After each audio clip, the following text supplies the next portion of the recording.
Welcome back to Simple Faith, where our goal is to help you practice faith on a daily basis. Today we're talking about fasting. Oh my goodness, everybody just got a little bit nervous.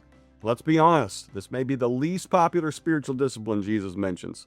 Most Christians understand prayer, or they understand giving, but fasting often feels strange, intimidating, or unnecessary. Yet Jesus assumes his followers will do it. Why? Because fasting teaches us something we desperately need to learn.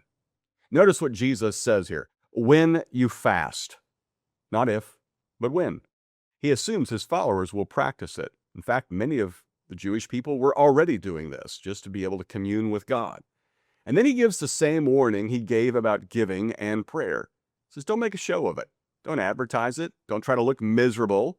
Don't walk around announcing your sacrifice or how hungry you are or how you're fasting. Apparently, some people wanted everyone to know how spiritual they were. So they made sure everyone could see how difficult fasting was. And Jesus says, don't do that. Wash your face. Go about your day. Let it remain between you and God. So why fast at all? Because fasting reveals what controls us. When we remove something good, even temporarily, we discover how dependent we've become. Food, entertainment, technology, comfort, noise, distraction. Fasting creates space, and in that space, God often speaks. Not because he's suddenly talking more, but because we're finally listening better. Think about your life. How much noise fills your day? Notifications, schedules, news, emails, conversations, podcasts, screens in general.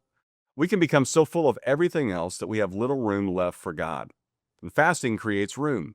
It reminds us that our deepest hunger isn't physical. It's spiritual. And Jesus isn't interested in making us miserable. He's inviting us into dependence, to discover that God can sustain us in ways we never imagined. So ask yourself today, what am I reaching for most often? What fills every empty moment? What am I depending on more than God?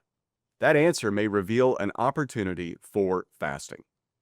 Our spiritual discipline of the week has been what we call secrecy. We choose one thing to fast from for part of the day, maybe a meal, social media, or television, or unnecessary noise, and you don't have to announce this to anybody else. You keep it between you and God. You keep it secret. And every time you feel that absence, you turn your attention to God.